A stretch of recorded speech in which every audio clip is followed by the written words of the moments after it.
this was our youth centre and the community centre, and the British Army absolutely hated it because there were so many nooks and crannies. They used to get ambushed all the time down here and shots fired at them, and it's where a while that happened. And then because the city centre was blocked off and with bombs and checkpoints and that, the social life of the estate revolved around the community centre here with the pantomimes, with dances, cinemas, all that there. So everything happened here.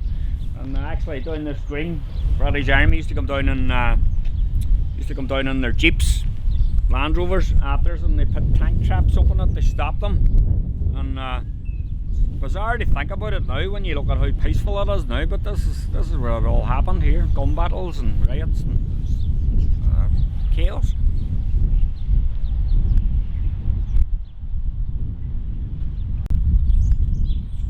This here's Greenwalk, and the British Army called it the Rubs because on a map it looks like a set of rubs, and there was a lot of gun battles and exchanges of gunfire went down here, and there was used to be a tarmac here where we all played football. We lit the bonfires, and we had a wee group here in Melmore called the Melmore Defence Association.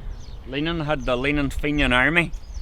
And the time we had a no-go area whenever there was no police or British Mulder. It was like a wee independent state. We actually had our own wee local police force, so when we get into trouble and cause trouble, instead of in normal society call the police, they say, well, we'll get the boys for you. Send up to get the boys for you, get sorted out. A car load will be down after you. St Joseph's School's down there, where I went there and all my brothers went there, my son went there. I actually ended up teaching on it, but 7 of the dead from Bloody Sunday actually were past pupils from that school, which is a shocking statistic. Some of the high schools in America wouldn't even have had that number from Vietnam veterans, but we had that. But also Wooly Best was on the British Army, was killed as well at that school. So I mean, it all happened around here. Helicopters, armoured cars, gas, CS gas, rubber bullets, plastic bullets, live bullets. And there behind that wall there was actually kind of no-go. They actually used to have a fire pit for, you know, where you test your weapons before you go and fire them. We used to play football around here and we used to see them testing their weapons on it, and then we used to listen out. About 10 minutes later down the town you would hear bang, bang, bang, bang, bang. No shitting on that.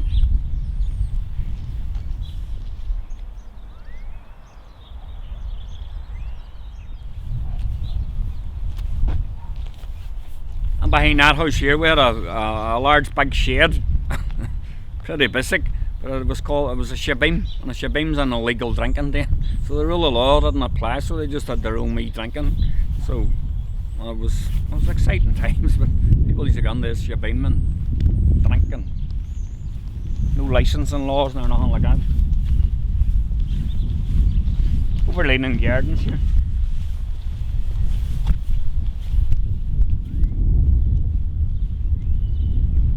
Actually mine there, sitting there was a British Army sixer, we called them. Solid and armoured car, whatever, but the boys were on top of it, kicking on, and it was hand-to-hand combat at times.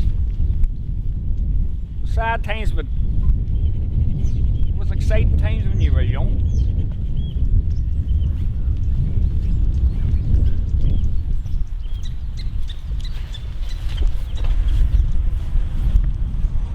This is what we would call Lower Creggan. You've got Creggan sort of split in two, of Lower Creggan and Upper Creggan, and sort of both ends have got their stories they tell, but they're pretty similar because we're all related, we're all interlinked with one another. There's a pretty sad story here from the early 70s. There's a wee fella the exact same age as me, and he was doing what we normally do. We were told to play in the backyard because it was safe in the backyard and you're away from the trouble, but also you were away from the cars. There was always this big fear you getting knocked down. And he fella Gordon Gallagher, he was same age as me, went on 9-10 years of age, and the booby trap planted by IRA, and he got blown to bits, his cowboy outfit on him, and actually became friendly with one of the soldiers that was first in the scene, a man called Mick Corbett in the Grenadier Guards, and it traumatised him. But what happened here? Why here was so important in terms of the conflict and everything. because it was so close to Essex, which was one of the major British Army bases at the time, down here, which we're going to go down now and look at.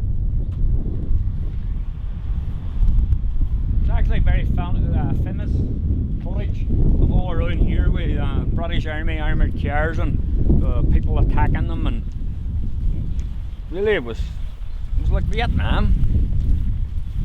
But you wouldn't believe it now looking at this.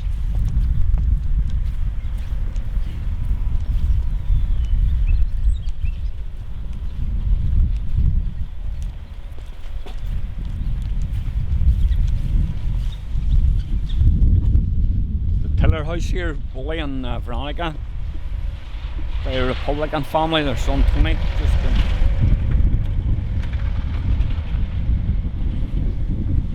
released from jail. But sweet path here now, the main avenue, sort of led from the Creggan to the major British Army base, Essex, and they were always looking to defend their perimeter and push the crowd around. What would have happened around here. I think one of the first people shot Creggan was on one of the gardens here. Down here now we've got the modern Rathmore Centre. Credit to the community and the people that did it. Built a big shopping centre, commercial units and all that. There's really is the buzz and the hive and the hub of the community.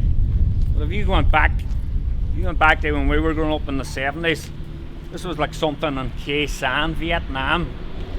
You had British Army watchtowers and sandbag posts and gun battles and a lot of gunfire between here and there. We were firing at one another, and the one policeman over on there, and they had about 250 a company of British soldiers to protect one policeman, as if they say law and order exists here, when it really didn't exist at all. But even when they're digging up down here now, they still find rubber bullets and remnants, you know, from the conflict. But after Seamus Cusack and Desi Beatty were killed, over here was like a siege for 3 days, and gas canisters, smoke bombs, petrol bombs, gunfire. It was mad, it was crazy. Gunfire all the time.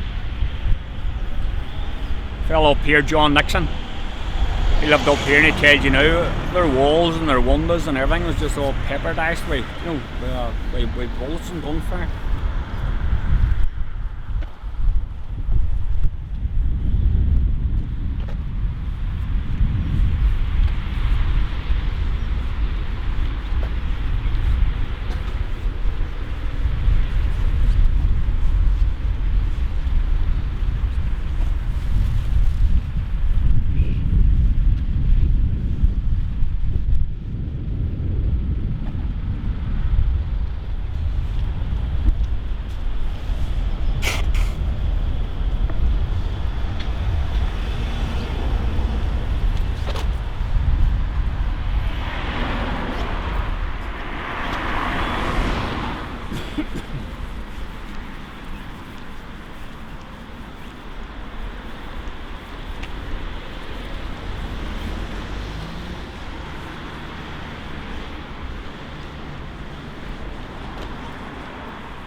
This is what we would call the new road, the main thoroughfare, the entrance on the Creggan. If you can see, there's a beautiful vista right across there down the bog side in the city centre.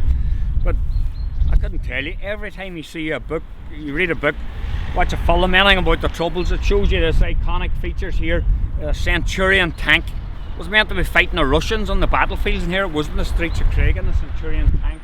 Sixers, no go. Operation Motorman. And it's unbelievable. You look at the beautiful statue now and how peaceful and calm it is, but this was really, really a crazy place at one time. IRA checkpoints, then the British Army moving on, and it was a conflict zone, and 2 innocent people died that day.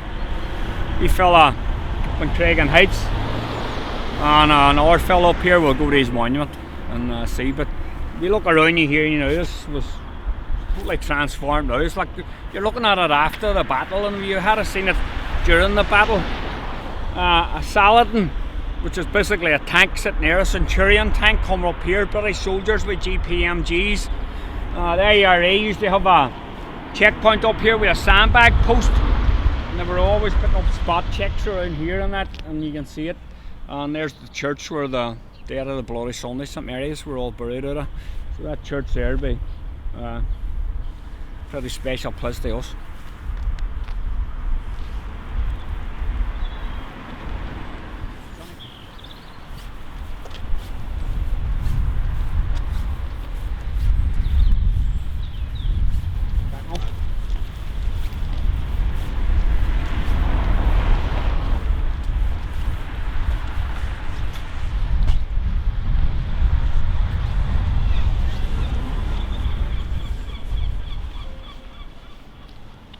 Even on itself here, the Bishop's Field would be pretty significant, because the Bishop's Fields where the crowd assembled and marched off in jovial carnival style on Bloody Sunday, little not knowing what was going to happen later that day. So it started there with a jovial carnival atmosphere of "We shall overcome" and marching, and it ended up on there with 12 of them getting buried and taken down here to the city cemetery. There's a lot happened.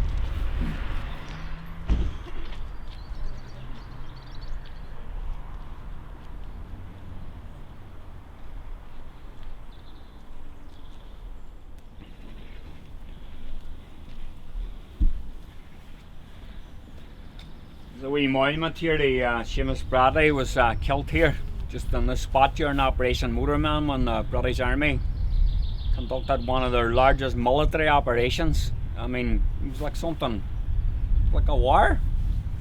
And he was killed that day, and as you can see, he's revered and honoured here, and his family still come up and maintain the wee monument for him. I can show you there wee pictures of him. He was active in the riots in 1969, 1970. This is what we would call Blaze Lane, but the British Army used to call it Blaze Lane. You know, like in Captain Bligh in the Bounty.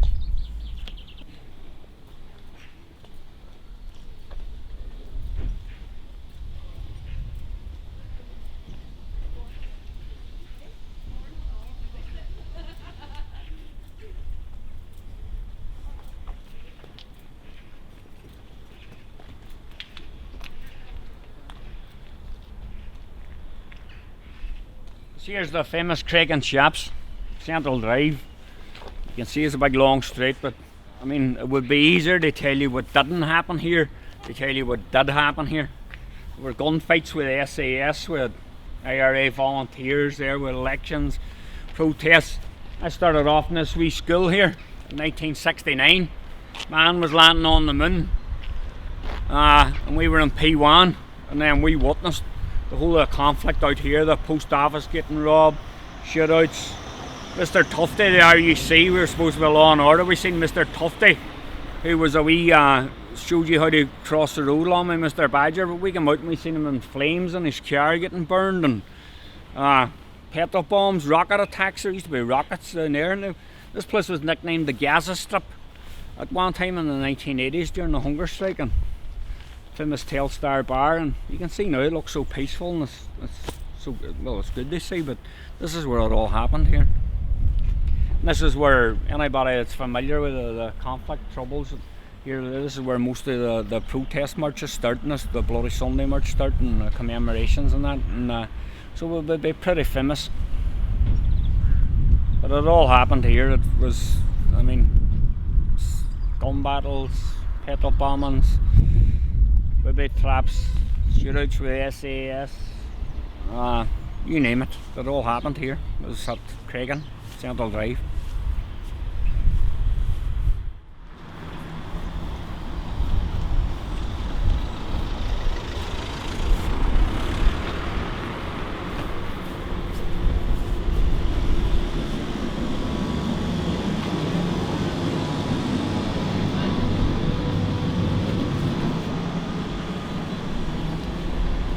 So the way Blaze Lane is continued. Blaze Lane basically starts down at Stanley's Walk on the Bogside, Brandywell, and it continues right up to the border, Donegal, and it was a famous smuggling route back in the day. Well, anyway, this place here was a very, very nasty place for soldiers during the conflict. Did not like coming up here at all. And the fact was, they had to come up here, because this was where their main base was, Piggery Ridge. They called it Creggan Camp, but we called it Piggery Ridge, and it's still called Piggery Ridge now, so it goes back to whenever there was a piggery there. You can actually still see the fortifications, the bases for their watchtowers and that, and I would say there's maybe upwards of 10 British soldiers died up around here.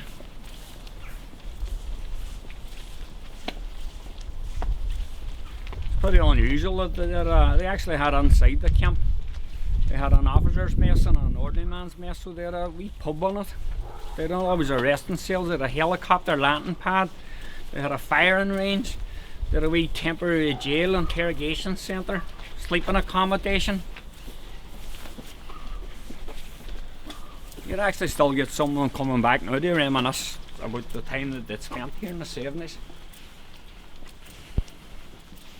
As you can see now, when we go up here, it's going to be all modern housing now and what people need.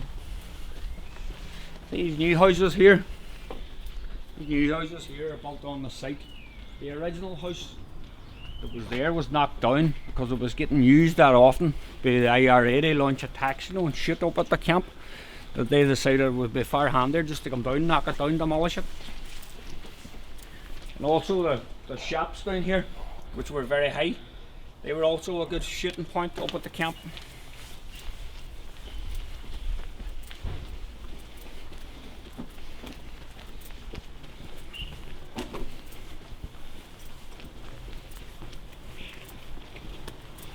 So that's where the camp was up there, Piggery Ridge. A huge fortification, maybe 250, 300 men on all their vehicles. And because this was the main route down there, a lot would have happened here. Shooting and exchanges of fire, rioting and one thing more. When a soldier served on it, I interviewed him. He's telling me that it was very, very funny. They usually get this intelligence briefing, at 5 AM in the morning, that they were going on to Creggan to arrest 3 suspects, right? And then they went out. It was supposed to be all secret. And they went out and they got into these armoured cars, pigs, saracens. And you see them at the engine started going. Every dog on Creggan started going. And everybody knew they were coming, so it was a waste of time, really.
See a wee plaque on the wall over here. It's commemorating a wee fella who was shot during Operation Motorman. A young boy was shot close range with a high caliber general purpose machine gun. Close range, and the family's still fighting for justice, but if you can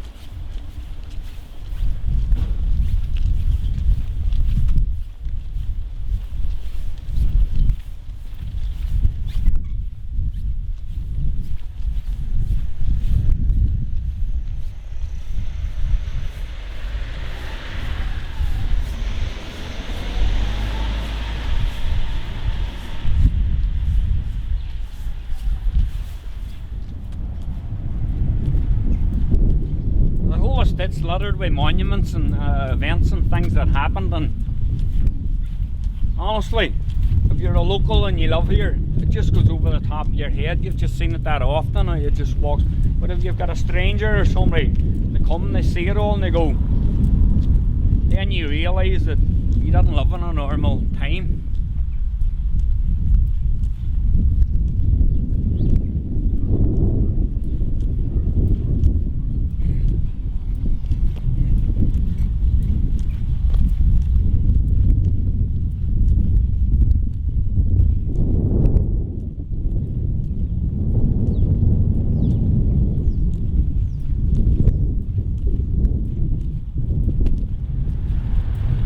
Logan Air jet landing from London stands there.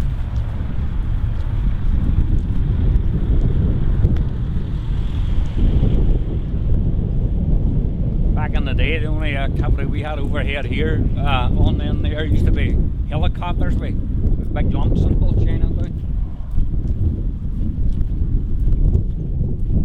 There's a recently unveiled memorial here to Colin McNutt, INLA, Irish Republican Socialist Party, and his nickname was Rooster, I remember him, and I just unveiled this recently. I love just up here in the house.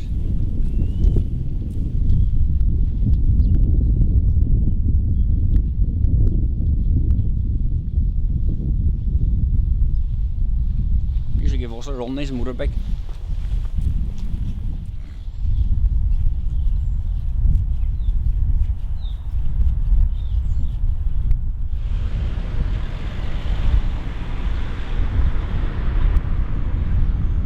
Monument here to Billy and Sheila Quigley, absolutely nothing to do with the conflict, troubles or anything. They were just two well respected and loved members of the community.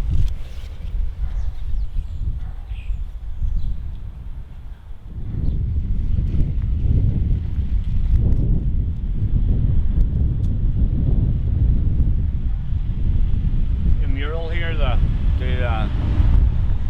members of the local IRA here, Ogle and Iron, on the wall here, and then they've also got a significant memorial here as well.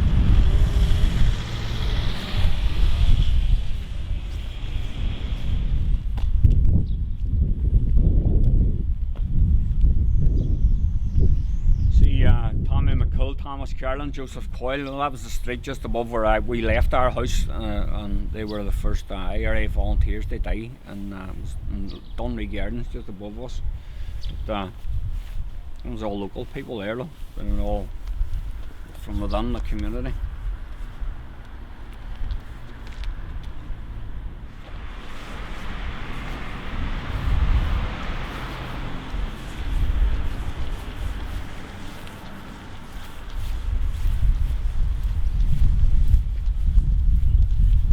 Enniscairn Road, and there's a lot of photographs about the IRA having checkpoints here, boys with Thompson submachine guns and all, doing spot checks on vehicles.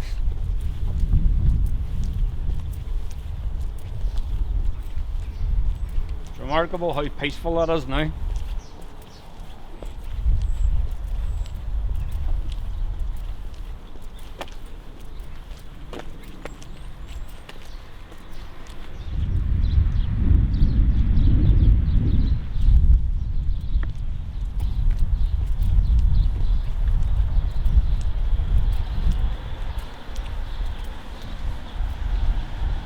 Heading out of bus, and it's actually part of Creggan, but a wee bit of banter that people are loving it. Like they say, we don't live in Creggan, we live in Foyle Hill Estate.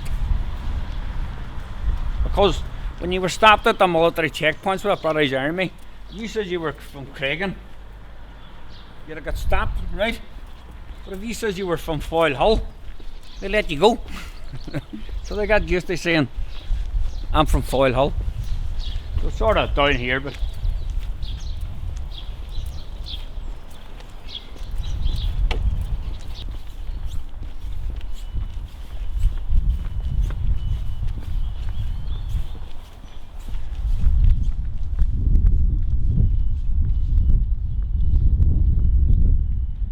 there's Rathkeil Way. As you can see the big mural over there, Michael Devine from the NLA, hunger striker, 1981. That was where he lived there, Springtown Camp before it, with George McBurty here, George and a fella called Pat, George McGuire. They were killed in a shootout with the SAS just down at the bottom of this hill.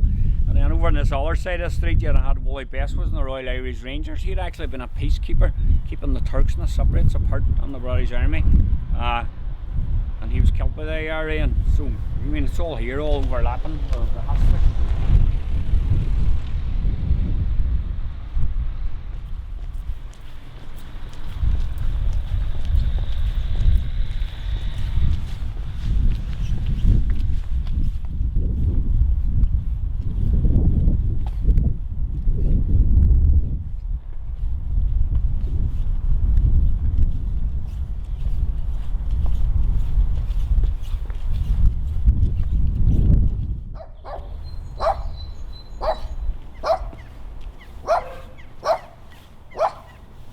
Probably one of the most, if not the most tragic incidents in Creggan here during the Troubles and the conflict happened here. It's become known as the Good Samaritans bombing. What it was the IRA planted a booby trap in the flats just up here with his chimney. There used to be a row of apartments, flats. They kidnapped the guy who was inside it, staged the robbery. The plan was RUC, British Army, would come, raid the flat, kick the door down, the bomb would go off and it would kill them. But with local knowledge and an inquiry now has found that there's probably an informer involved, that they knew the bomb was there, security forces didn't come, community wasn't warned, and the family's still fighting now to find out the truth, and that it might have been prevented. And these three people, Good Samaritans that went to the aid of their neighbour who they thought might have been dead or injured and trouble inside, if this could have been prevented. But all in all, like, bomb, built up area, local community, people weren't happy at that, and just happened up here.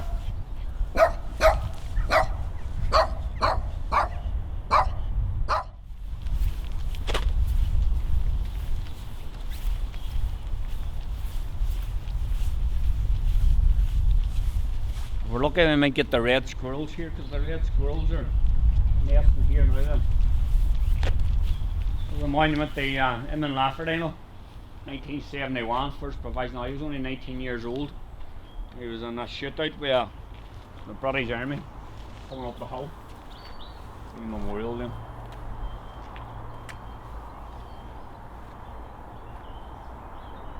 Volunteer Eamon Lafferty killed in active service in this spot 18th of August 1971 by Crown forces while defending his community. Eamon was just 19 years old. First, Shabazz, our son, in iron.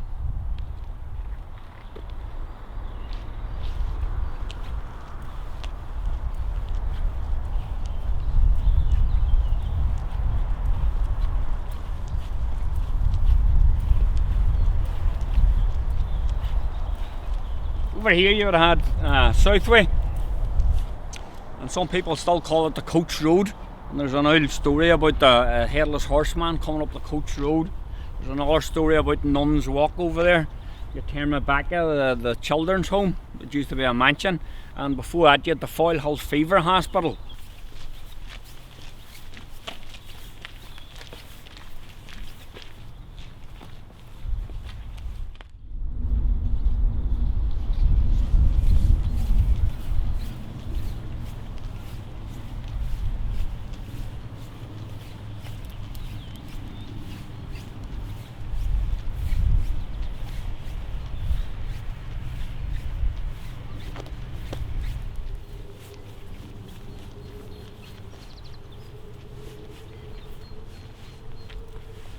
What a Sunday, Pat.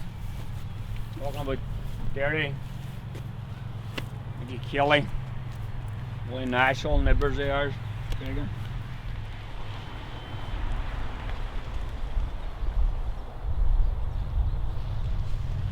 And here Eugene McGillan.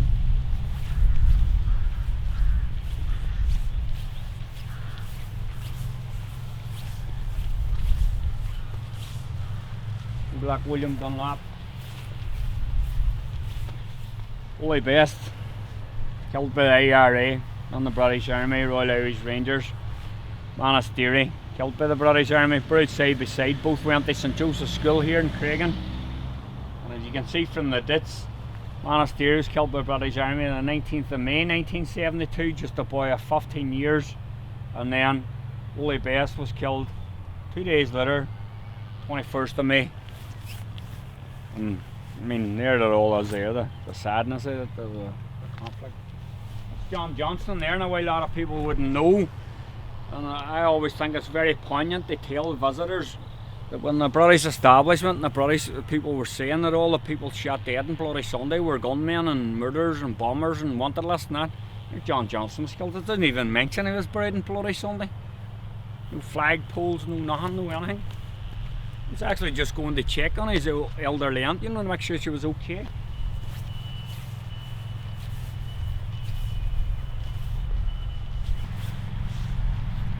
Probably the most visited grave here now in Darien on the city cemetery is Martin McGuinness. He's no introduction or whatever. It's just his anniversary there not that long ago. Look at the dates.